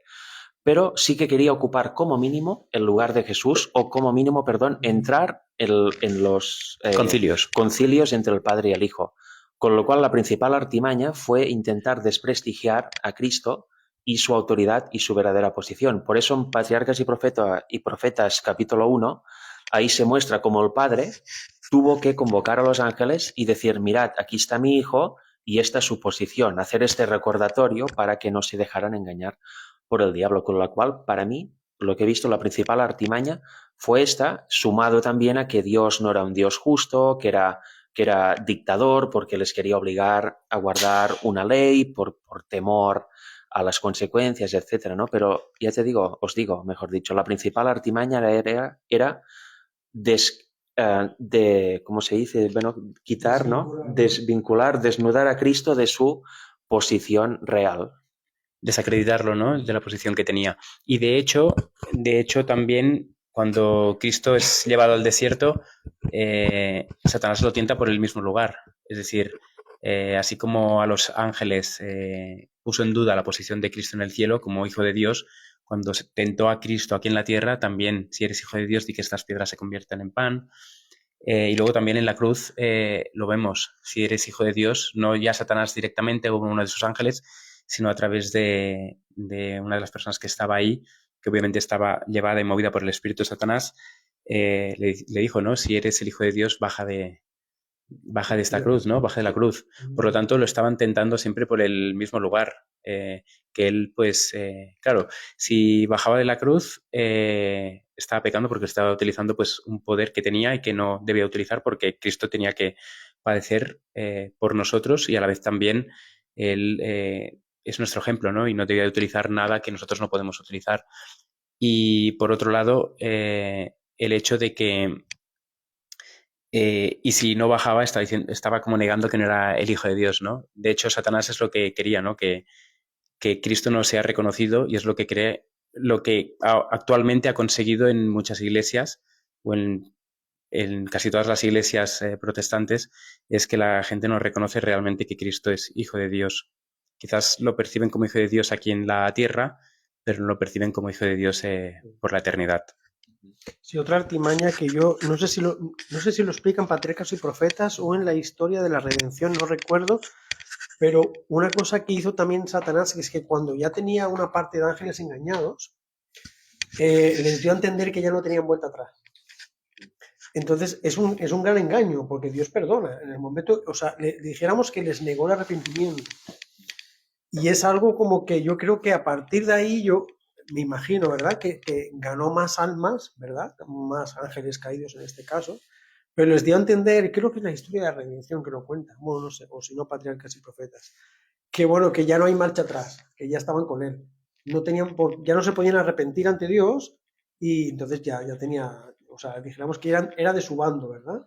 Y claro, ahí es un golpe muy, muy preciso, ¿no? Porque antes de la tierra, ¿no? Ya en el cielo se quedó como marcado de que el arrepentimiento no sirve, ¿no? Es a mí, por lo menos, algo que me impactó mucho. Sí, estoy de acuerdo. Nos preguntan, ¿la salvación se pierde? Bueno, a mi modo de entender, la salvación sí que se puede perder. Recordemos que hay unos libros en el cielo, y en el libro de Daniel se ve, ¿no? Que dice que los libros son abiertos, y en el libro de Apocalipsis también nos dice, ¿no? Que hay unos libros, que es el libro de la vida, y luego otros libros. Y en el libro de la vida es donde están inscritos los nombres de las personas que van a estar en el cielo. Entiendo que cuando una persona vive en justicia, está escrito en el libro de la vida, pero cuando esa persona pues cae de la gracia y apostata de la fe, es borrado ese libro. Entiendo que la salvación se pierde en el sentido pues como la perdió Saúl, que fue una persona íntegra durante un tiempo, pero luego su corazón se corrompió y no se arrepintió.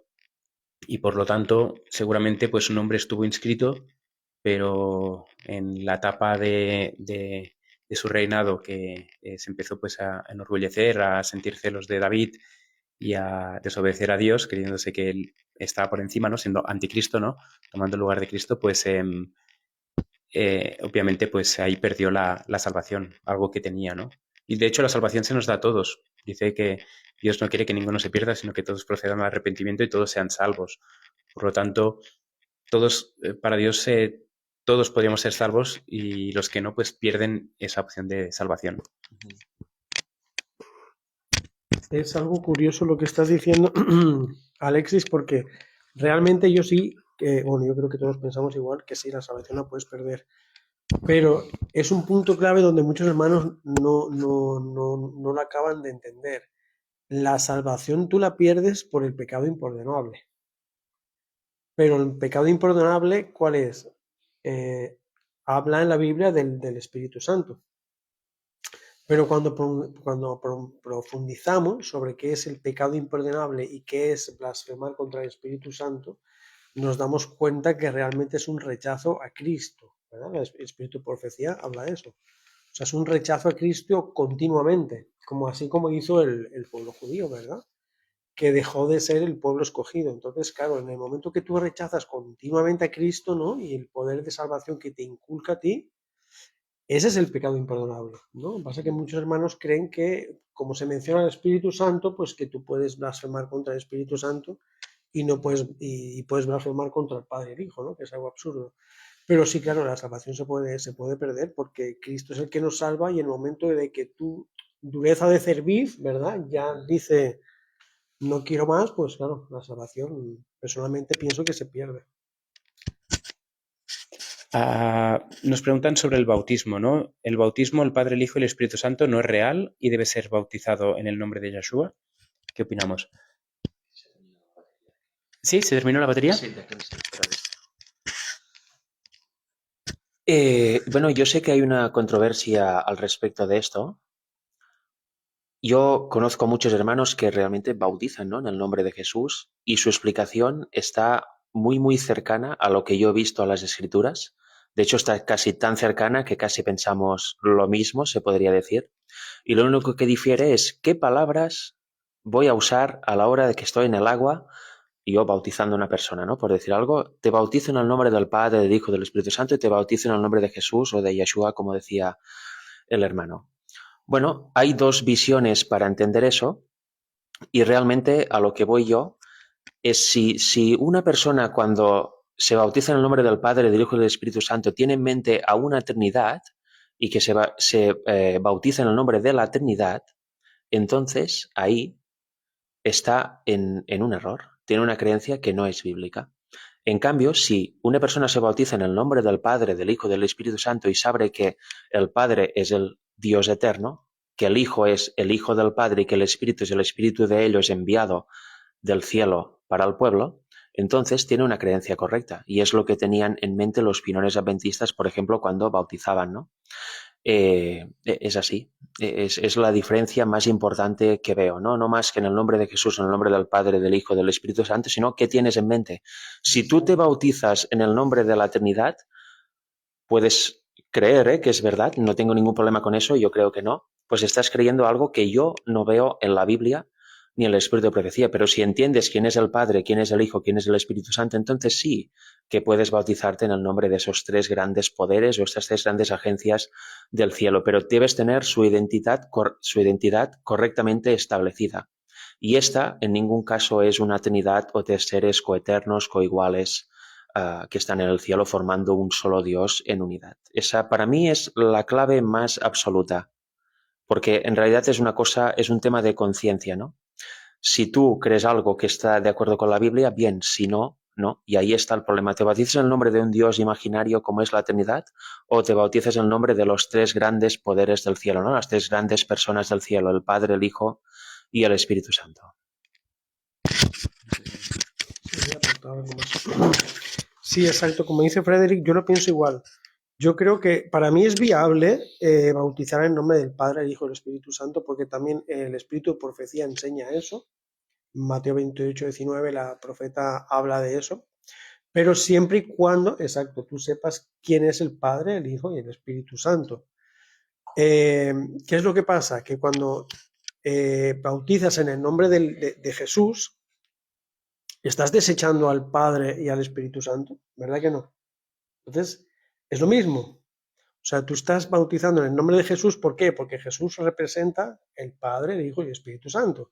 Y cuando bautizas en el nombre del Padre, del Hijo y del Espíritu Santo, tú estás bautizando también porque son tres poderes, pero en ningún momento dice que el Espíritu Santo sea un Dios. Lo que pasa es que sí que ocurre que hay algo que para mí es una barbaridad, ¿verdad? Que hay gente que bautiza en el nombre del Dios Padre, Dios Hijo, Dios Espíritu Santo. Y ahí es donde entramos en un grandísimo error en el que si la Biblia no habla en ningún momento de un Dios Espíritu Santo, tú le estás añadiendo algo. Y creo que en una situación muy compleja como bautizar a una persona, ¿no? Entonces, en el momento que tú sabes qué es el Espíritu Santo, pues para mí es viable bautizar en el nombre del Padre y Espíritu Santo. Y en el nombre de Jesús, pues claro, también en el momento que tú sepas, porque no estás negando al Padre y al Hijo, hay perdón al Padre y al Espíritu. Bautizaban, cuando fueron a bautizar, nos dice que bautizaban en el nombre de Jesús. Por lo tanto, no. Solo un pequeño detalle. Claro, cuando uno se bautiza, está haciendo un pacto público con Dios y con los hermanos, ¿no? Y ahí vuelve el tema de la conciencia. Tú estás haciendo un pacto público con tus hermanos y con qué Dios, con la Trinidad o con el Padre, el Hijo y el Espíritu Santo, ¿no? Con los tres grandes poderes del cielo. Eso parece igual y mucha gente no lo entiende. Entonces estás diciendo lo mismo. No. La Trinidad no tiene nada que ver con creer que hay tres personas en el cielo, ¿no? El Padre, el Hijo y el Espíritu Santo. Por eso la clave primero es entender quién es cada uno y luego tendrás claro bajo el nombre de quién te bautizas, ¿no? A quién vas a servir a partir de ahora, ¿no? Es la clave más absoluta, más allá de palabras mencionadas cuando estás en el agua, etcétera. Ya casi para concluir, última pregunta. Nos dicen, en el Antiguo Testamento se menciona un ángel llamado el ángel de Jehová o el ángel de Dios. Pregunta, ¿quién es el misterioso ángel de Jehová o de Dios? Entendemos que es Cristo, que ese ángel es Cristo. Y ojo, porque aquí a veces también se entra en esta controversia, ¿no? Muchas personas dicen, no, pero está reduciendo a Cristo a una criatura, ¿no? Simplemente esto es... hay que entender que también las palabras significan algo y ángel significa mensajero. El hecho de que alguien sea ángel, también a los ministros se les llama ángeles, ¿no? Y sabemos que no son de naturaleza angelical y que no son seres creados de forma angélica, sino que son mensajeros de Dios. Por lo tanto, cuando a Cristo se le llama ángel de Jehová, simplemente lo que está diciendo es que es el mensajero de Jehová. Y bueno, no sé si alguien quiere aportar más en relación a esto. Y además, el misterioso ángel de Jehová aparece en la zarza ardiente, ¿no? Con Moisés, y le dice que se quite los zapatos de sus pies, las sandalias, porque es terreno santo. Un terreno es santo cuando está Dios ahí, o la presencia de Dios. Un ángel no es divino. Comisionado por Dios es todopoderoso, pero no es divino, con lo cual vemos que ahí hay más que un ángel, ¿no? Hay este Hijo de Dios, este Verbo, este Cristo, ¿no?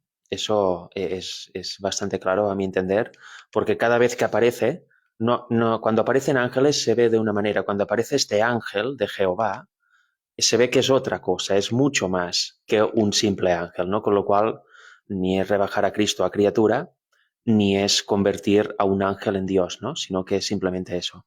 En el Antiguo Testamento también vemos que los jueces de aquel tiempo en Israel eran dioses, en el sentido de que tenían autoridad porque aplicaban la ley de Jehová y ahí sentaban doctrina y sentaban a juicio, ¿no? Cuando había pecados o controversias entre el pueblo. Pero que sean dioses no eleva a un hombre a la condición de Dios, para nada, sino que en aquel caso se refiere a que tenían autoridad. Por tanto, en este caso, entendiendo que el ángel de Jehová es Cristo, no se rebaja a Cristo, que es divino, a una simple criatura, ni se enaltece a un ángel, que es una criatura, a un ser divino, ¿no? O sea que no sé si alguien quiere comentar algo más. Sí, fíjate que es algo diferente, porque estamos hablando del ángel de Jehová, pero en Apocalipsis 1, versículo 1, dice que la revelación de Jesucristo, ¿verdad?, que Dios dio para manifestar a sus siervos las cosas que deben suceder pronto, la declaró enviándola por medio a su ángel y a su siervo Juan. o sea, al ángel de Cristo. Yo he escuchado que la revelación que se le dio a Juan se la dio del Dios al Hijo, del Hijo al Espíritu Santo y del Espíritu Santo al siervo. Y aquí no está diciendo el Espíritu Santo, aquí está diciendo al ángel de Jesús. Dios, Jesús, ángel, Juan. Exacto. Y el ángel de Jesús, si no me equivoco ahora, es Gabriel, ¿verdad? Y entonces a veces se tergiversa un poco el tema, ¿no? El adjudicar el ángel y esto me he dado cuenta muchas veces. De hecho, hace poco que escuché a un hermano hablar de esto y claro, me impactó mucho porque dices, o sea, estás hablando de un ángel que es el ángel de Cristo. Entonces lo adjudican al Espíritu Santo cuando realmente es un ángel asociado a Jesús. O sea, Vamos a responder una última pregunta y ya estamos. Preguntan, bendiciones, ¿ustedes creen en la unicidad de Dios? No. Es interesante porque, bueno, veo que es algo que no se extiende únicamente al adventismo, sino que se extiende prácticamente en todas las religiones, que es el tema de la divinidad, ¿no? Y hay dos lados que están pegando muy, muy fuerte. Uno es la unicidad. La unicidad te defiende que Padre, Hijo y Espíritu Santo es el mismo ser, que es Cristo, ¿no? Y dicen que el único Dios verdadero es Cristo, que no hay Padre, no hay Espíritu Santo, sino que lo hay, pero que es una manifestación de Cristo. Por otro lado, está la doctrina de la Trinidad que dice que son tres seres independientes del uno del otro, Padre, Hijo, Espíritu Santo, coeternos y coiguales, ¿no? Y los tres son Dios, ¿no? Luego también está la doctrina católica que defiende un poco una mezcla entre el trinitarismo protestante y el unicitarismo católico, pero luego hay una minoría, súper minoría, bueno, aparte de los testigos de Jehová, ¿no? Que también es diferente, ¿no? Creen, pero bueno, ya es algo más, no complejo, ¿no? Sino también sencillo, pero a nuestro modo de entender errado, ¿no?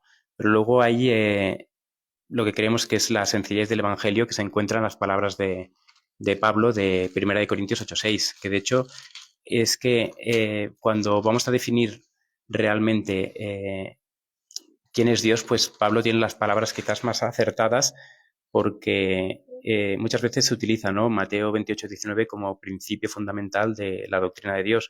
Sin embargo, quien establece esto de una manera pues muy clara y directa es Pablo. Y también Cristo en Juan 17:3, ¿no? Que dice que esta es la vida eterna, que te conozcan a ti, ¿no? El único Dios verdadero, y a Jesucristo a quien has enviado.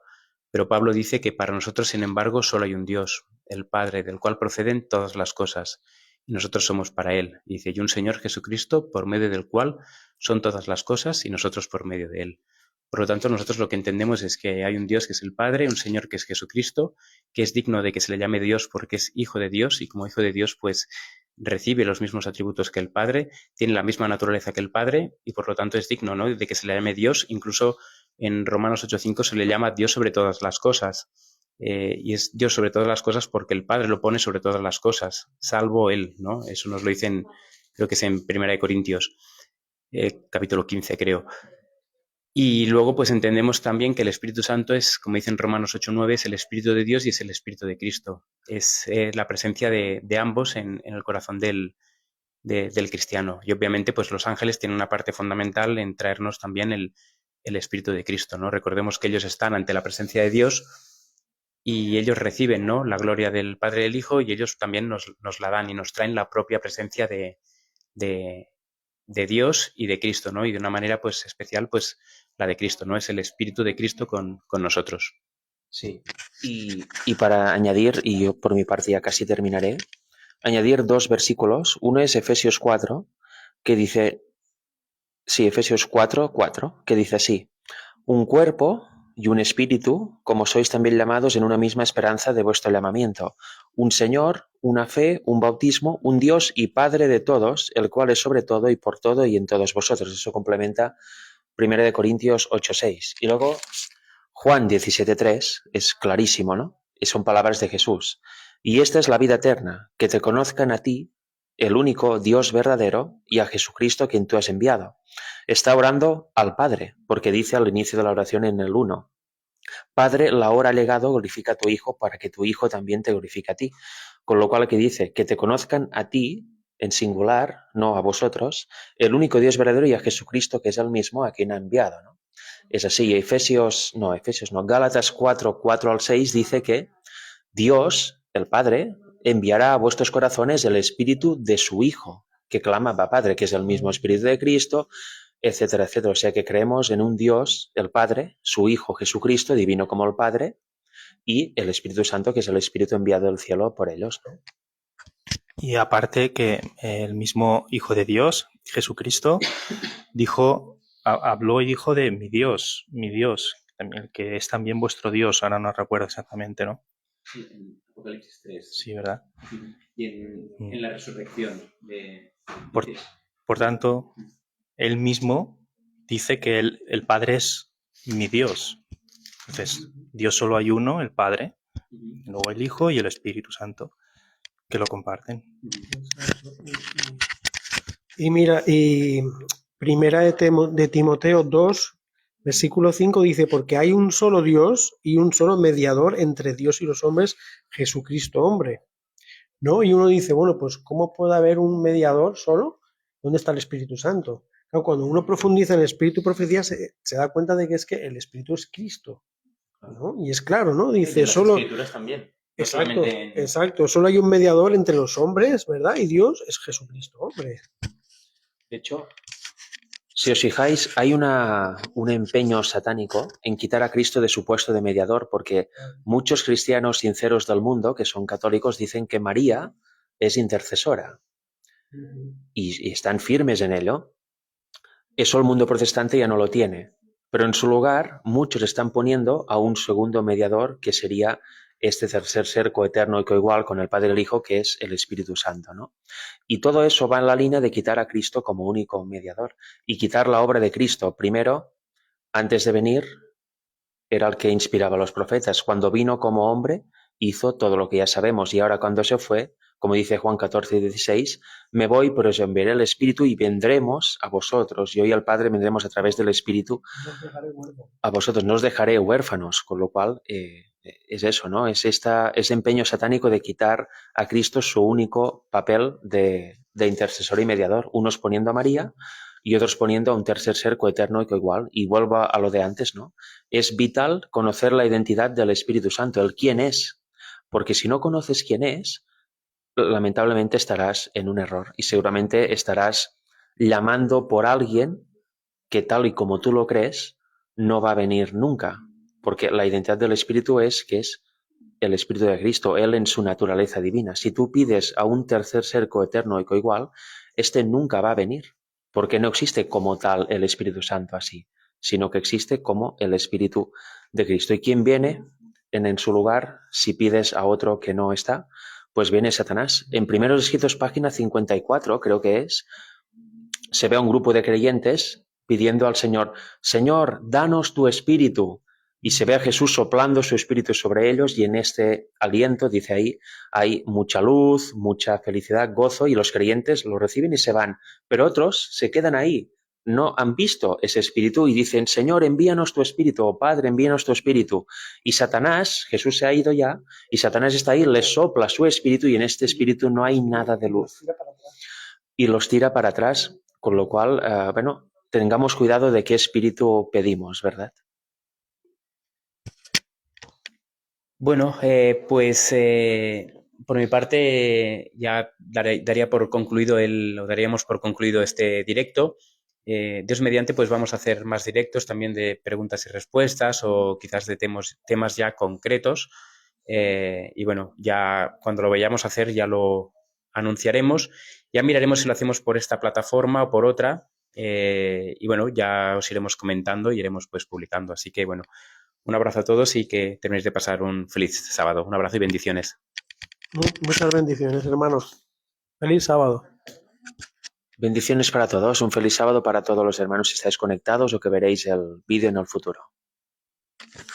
Que acaben de pasar un buen sábado y que tengan muchas bendiciones.